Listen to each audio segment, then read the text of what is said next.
काल आपण डायमेन्शन्स आणि फिजिकल क्वांटिटीचे फाइंड आउट केले. तुम्हाला एक फ्रिक्वेन्सी आणि इम्पल्स या दोन फिजिकल क्वांटिटीचे डायमेन्शन्स फाइंड आउट करायला सांगितले होते. त्या ठिकाणी इम्पल्स आहे, तर इम्पल्स फॉर्म्युला काय या ठिकाणी आपण एक एक्झाम्पल घेतलं. फुटबॉलचं घेतलं आणि क्रिकेटचं घेतलं. फुटबॉलला जेव्हा प्लेयर किक इम्पार्ट करतो तेव्हा लार्ज फोर्स काय करतो, तो अप्लाय करतो आणि ज्या टाईमसाठी तो अप्लाय करतो तो टाईम काय असतो, व्हेरी व्हेरी शॉर्ट असतो. A kick imparted to a football. In this case, large force is applied and it is applied for short interval of time. As time is short, it is not possible to measure. Force cannot be measured since it applied for short interval of time. नंतर in case of आपण म्हणतो 4 मारला पाहिजे, 6 मारला पाहिजे. मग 4 किंवा 6 मारायचं असेल तर त्या बॅट्समॅनला बॅटच्या साईडनं बॉलवरती काय करावं लागेल, लास्ट फोर्स काय करावं लागेल, अप्लाय करावं लागेल. मग तो जो लास्ट फोर्स अप्लाय केला जातो तेव्हा बॅट आणि बॉल यांचा जो कोलिजन असतो तो टाईम ऑफ इम्पॅक्ट जो असतो तो किती असतो, व्हेरी व्हेरी शॉर्ट असतो. म्हणजे आपण टाईम मेजर करू शकत नाही, इट इज व्हेरी शॉर्ट, आणि फोर्स मेजर करू शकत नाही since it is applied for short interval time. But the product of force and time it is possible to measure, and the product of force and time that is called as impulse. That is called as impulse. मग या ठिकाणी इम्पल्सचं फॉर्म्युलाच आहे force into time. दुसरं आता तुम्ही म्हणणार force आणि product time यांचा, फोर्स आणि टाईम यांचा प्रॉडक्ट कसा मेजर करू शकतो, तर फोर्स इज इक्वल टू काय, तर मास इंटू ॲक्सेलरेशन, न्यूटनचा दुसरा नियम. बरोबर.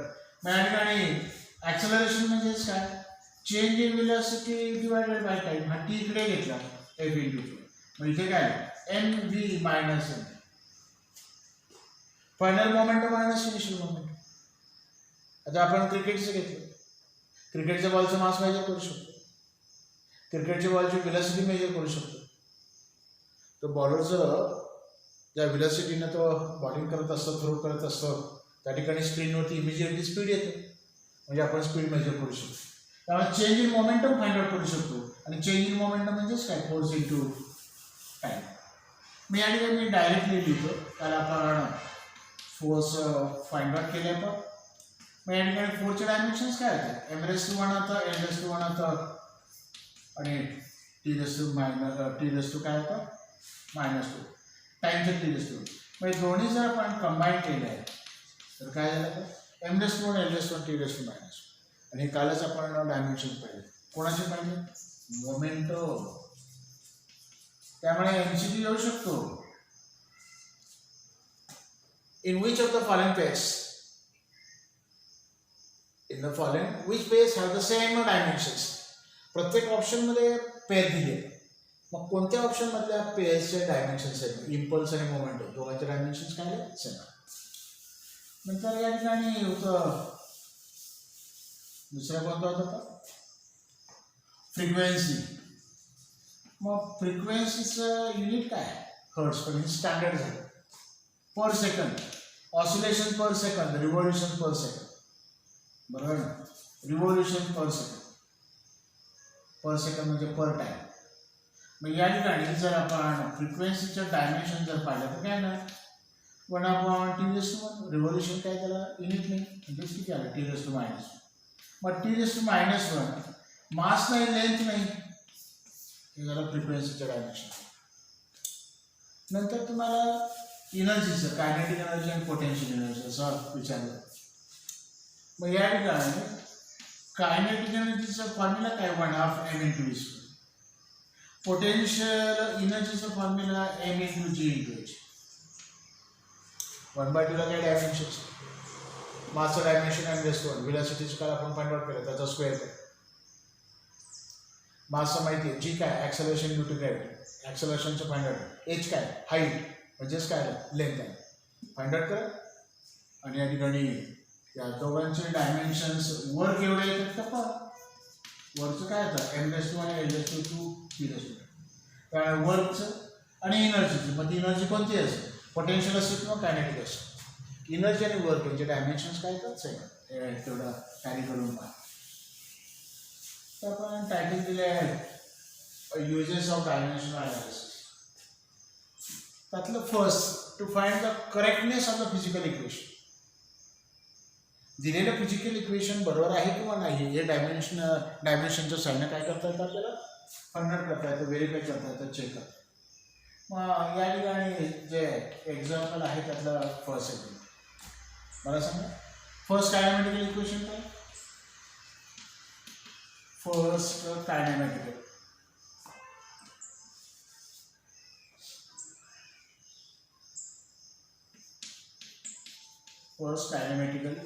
इक्वेशन. या ठिकाणी फर्स्ट कायनेमॅटिकल इक्वेशन जे आहे काय equation, V equal to U plus E. U काय आहे, इनिशियल, U काय आहे, इनिशियल वेलोसिटी,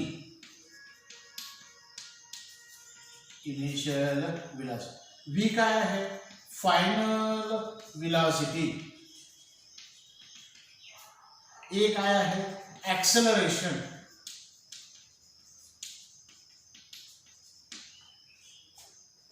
ठीक आहे टाइम. बरोबर ना. आता हे इक्वेशन डायमेन्शनचं साईन करेक्टनेस कसं फाइंड आउट करायचं, किती टर्म्स आहेत, 1 2 3. तिन्ही टर्मचे डायमेन्शन सेम पाहिजे, म्हणजे तिन्ही टर्मचे युनिट जर सेम असतील तरच ॲडिशन सबट्रॅक्शन येईल, ते येणार नाही. मग या ठिकाणी अगोदर व्हीचं वेलोसिटीचे काल आपण डायमेन्शन फाइंड आउट केले. ते इनिशियल असेल तर फायनल असेल, युनिट बदलतं का, नाही. युनिट बदलत नसेल तर डायमेन्शन बदलतात का, नाही. मग या ठिकाणी m⁻0 l⁻1 t⁻⁻. मग या ठिकाणी इनिशियल वेलोसिटीचं पण तेच राहणार, m⁻1 l⁻1 m⁻0 l⁻1 t⁻⁻. Velocity initial असो फायनल असो कोणतीही वेलोसिटी असो त्याचं युनिट बदलत नाही, वेलोसिटीचं म्हणजे डायमेन्शन्स बदलत नाही. आता राहिलं तिसऱ्या टर्मचं म्हणजे A इंटू टी. ए म्हणजेच ॲक्सेलरेशन आणि टी म्हणजेच टाइम. मग आपण ॲक्सेलरेशनचं पाहिलं, बरं आहे, l⁻1 t⁻⁻. आणि पुढे टीचं काय आलं, t⁻1. मग या ठिकाणी जर आपण बेस सारखं आहे पॉवरची ॲडिशन, इथं 0 आलं, इथं 1 आलं तर -1. मग इक्वेशनमध्ये किती टर्म्स होतात, 3 टर्म्स होतात. आणि तिन्ही टर्मचे डायमेन्शन्स काय सेम आहे. मग या ठिकाणी आपल्याला काय लिहिता, as each term as dimensions of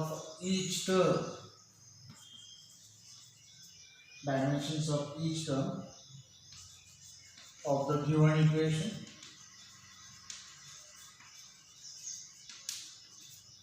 dimensions of each term of the given equation are the same. The given equation is dimensionally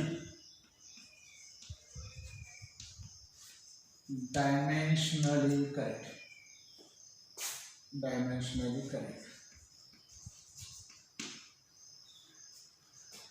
बरोबर. हे झालं फर्स्ट एक्झाम्पल. आता या ठिकाणी आपण अजून एक एक्झाम्पल घेऊ, सेकंड कायनेमॅटिकल इक्वेशन. सेकंड कायनेमॅटिकल इक्वेशन काय आहे,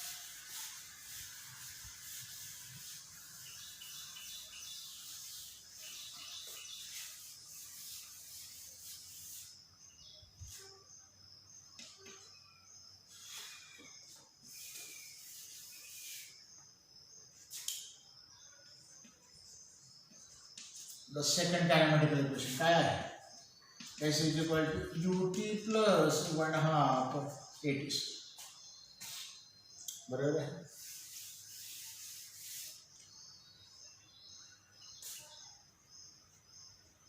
या ठिकाणी s काय आहे,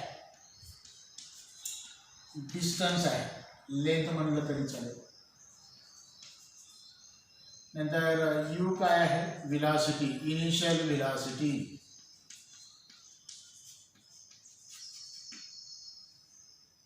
ए काय आहे, ॲक्सेलरेशन. आणि टी काय आहे, टाइम. मग प्रत्येक टर्मचं काय करूया, फाइंड आउट करूया. अगोदर एसचं फाइंड आउट करूया. एस म्हणजे डिस्टन्स, डिस्टन्स म्हणजेच काय, लेंथ.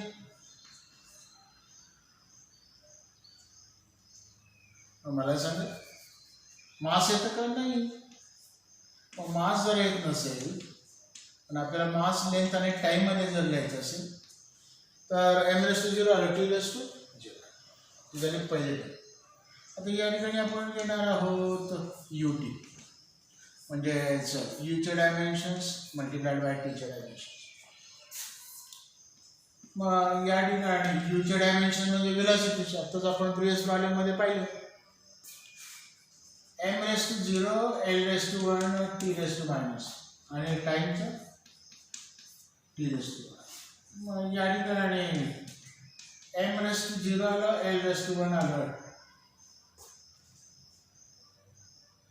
आणि t⁻1 आणि +1 काय झालं, 0. आता राहिलं 1/t². 1/2 काय कॉन्स्टंट आहे, constant has no unit, no dimensions. आता या ठिकाणी a × t². या ठिकाणी एचं लिहूया आणि t² सेपरेट लिहूया. एका ठिकाणी लिहिलं तरी चालतं, पण जमलिंग होईल, मिस्टेक होण्याचे चान्सेस वाढतील. मग या ठिकाणी 0 आलं, 1 आलं, -2 आलं, बरोबर आहे का. आणि या ठिकाणी t⁻2 आलं. या ठिकाणी at², या ठिकाणी m⁻0 l⁻1 आणि t⁻2 आलं. पहिल्या टर्मचा l⁻1 आलं फक्त, दुसऱ्या टर्मचा फक्त l⁻1 आला, तिसऱ्या टर्मचं पण. मग आपल्याला प्रिव्हियस प्रॉब्लेम प्रमाणे आन्सर लिहिता येईल. As each term, as the dimensions of each term of the given equation are the same, the given equation is dimensionally correct. Dimensionally correct. Notebook मध्ये कॉपी करताना पहिल्या प्रॉब्लेम म्हणून तुम्हाला आन्सर लिहिता येईल. हे आपण 2 एक्झाम्पल्स पाहिले. प्रॅक्टिस म्हणून तुम्ही थर्ड कायनेमॅटिकल इक्वेशन करू शकता. हे झालं पहिला यूज झालं, to find the correctness of the given physical equation. Physics म्हणजे फिजिक्स मधलं इक्वेशन. पण या ठिकाणी हे झालं फर्स्ट. आता सेकंड यूज काय, या ठिकाणी सेकंड यूज काय,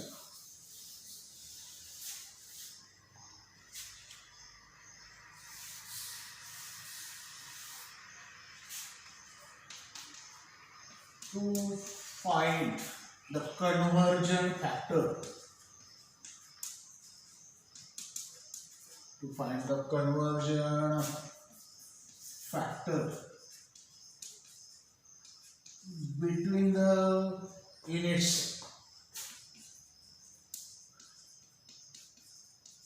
between the units of the same quantity,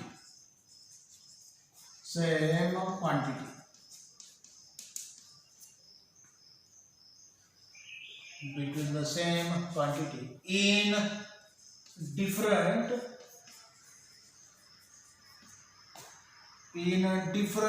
systems.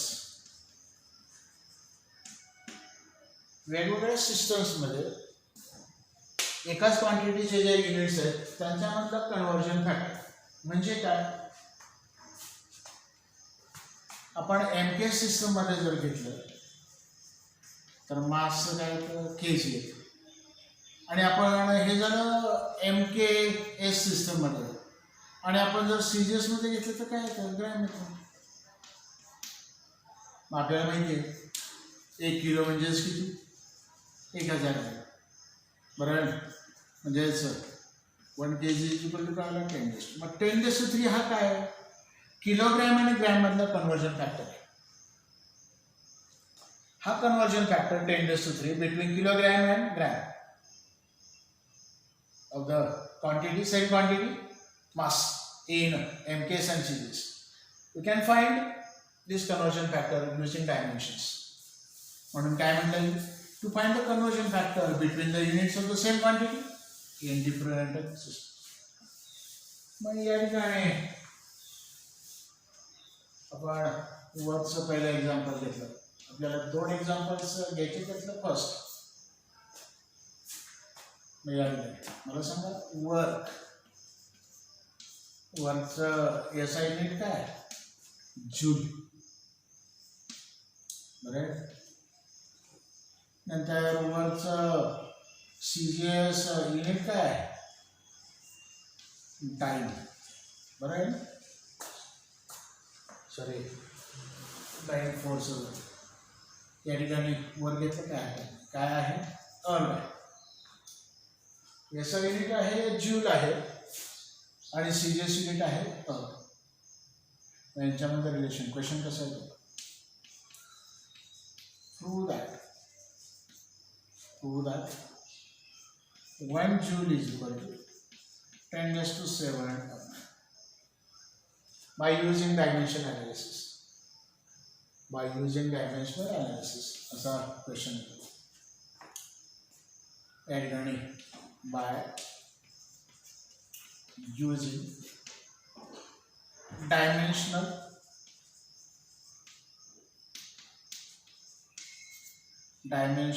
analysis.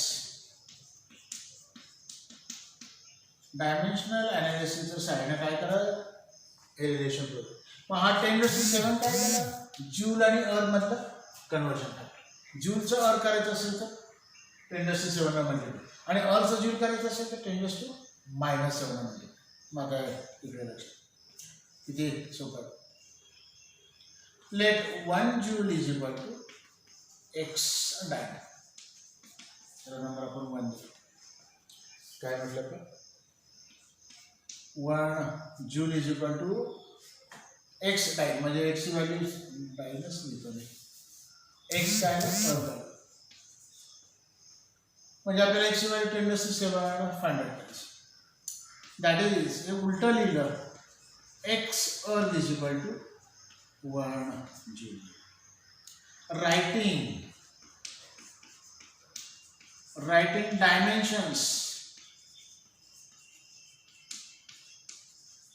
writing dimensions of both sides.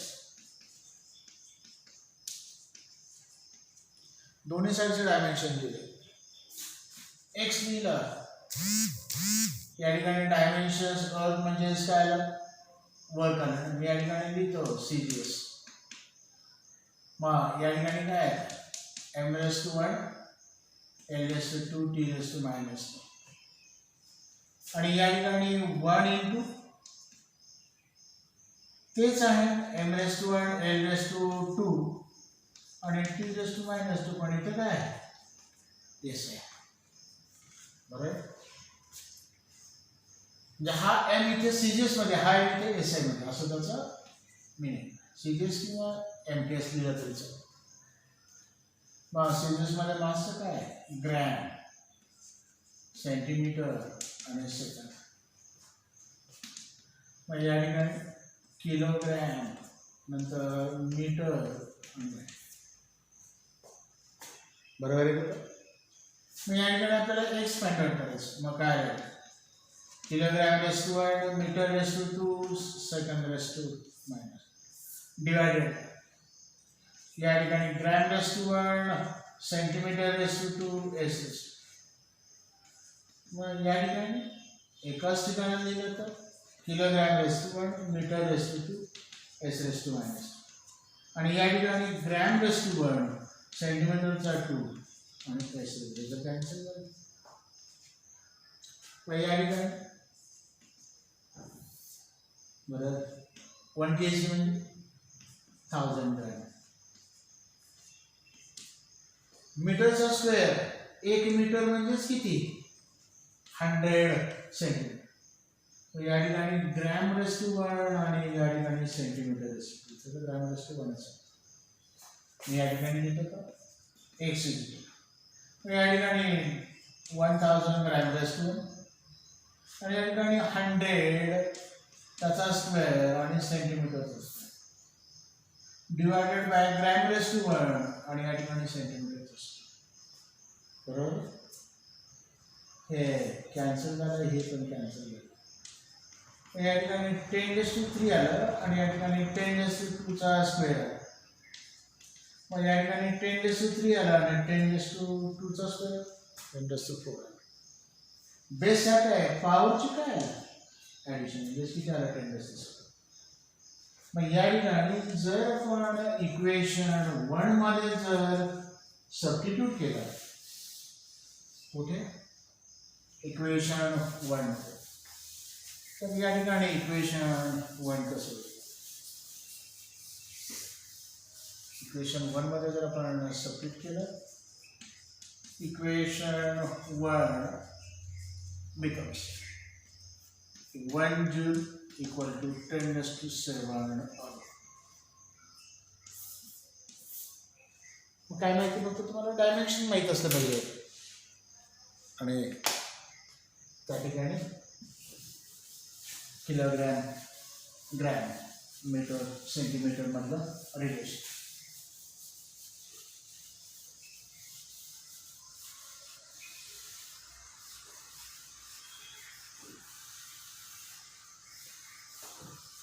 या ठिकाणी हे झालं फर्स्ट झालं. आता सेकंड, एक अजून एक एक्झाम्पल मिळेल यावरती.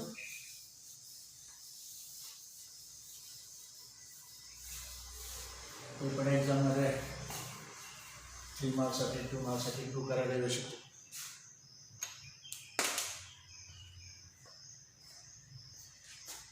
या ठिकाणी सेकंड आपण एक्झाम्पल घेऊया फोर्स. फोर्सचं याचा युनिट काय आहे, न्यूटन, आणि सीजीएस युनिट काय आहे, डाय. या ठिकाणी क्वेश्चन कसा आहे, तर prove that 1 newton is equal to 10⁵ dyne, आणि 1 टाइम इज इक्वल टू घेतलं तर 10⁻⁵. Let 1 newton is equal to x dyne, त्याला नंबर आपण 1 दिला. उलट लिहू, x dyne it is equal to 1 newton. x dyne is equal to काय घेतलं आपण, 1 न्यूटन. पुढे writing dimensions, writing dimensions of both sides.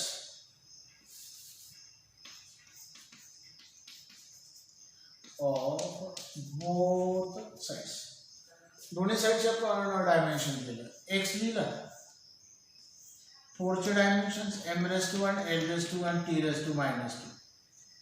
या ठिकाणी लिहिलं आपण CGS. नंतर या ठिकाणी m⁻⁴, l⁻⁴, t⁻². बरोबर.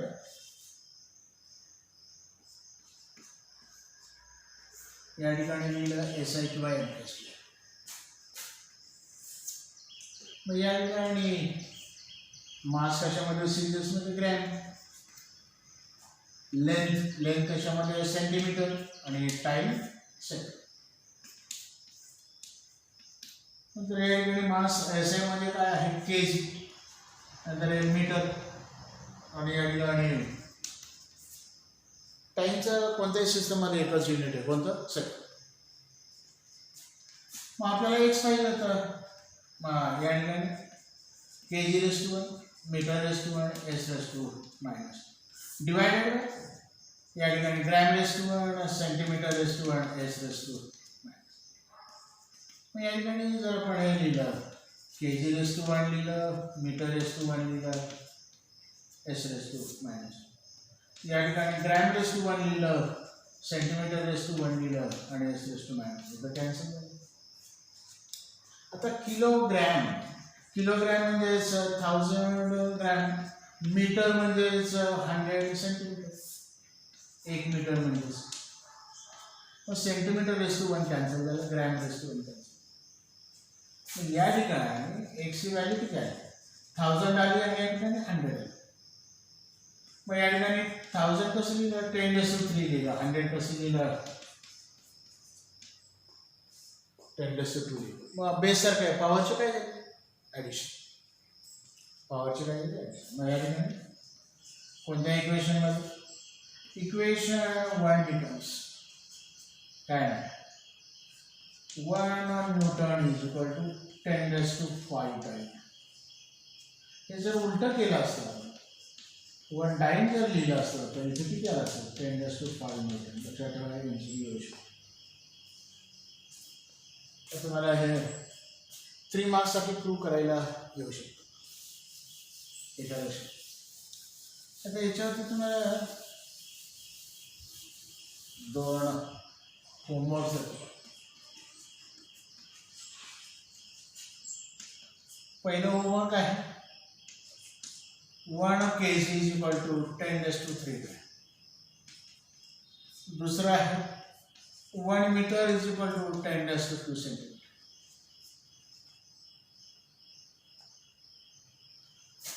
हे 2 होमवर्क्स लागेल. फक्त रिलेशन तर ऑलरेडी माहिती आहे.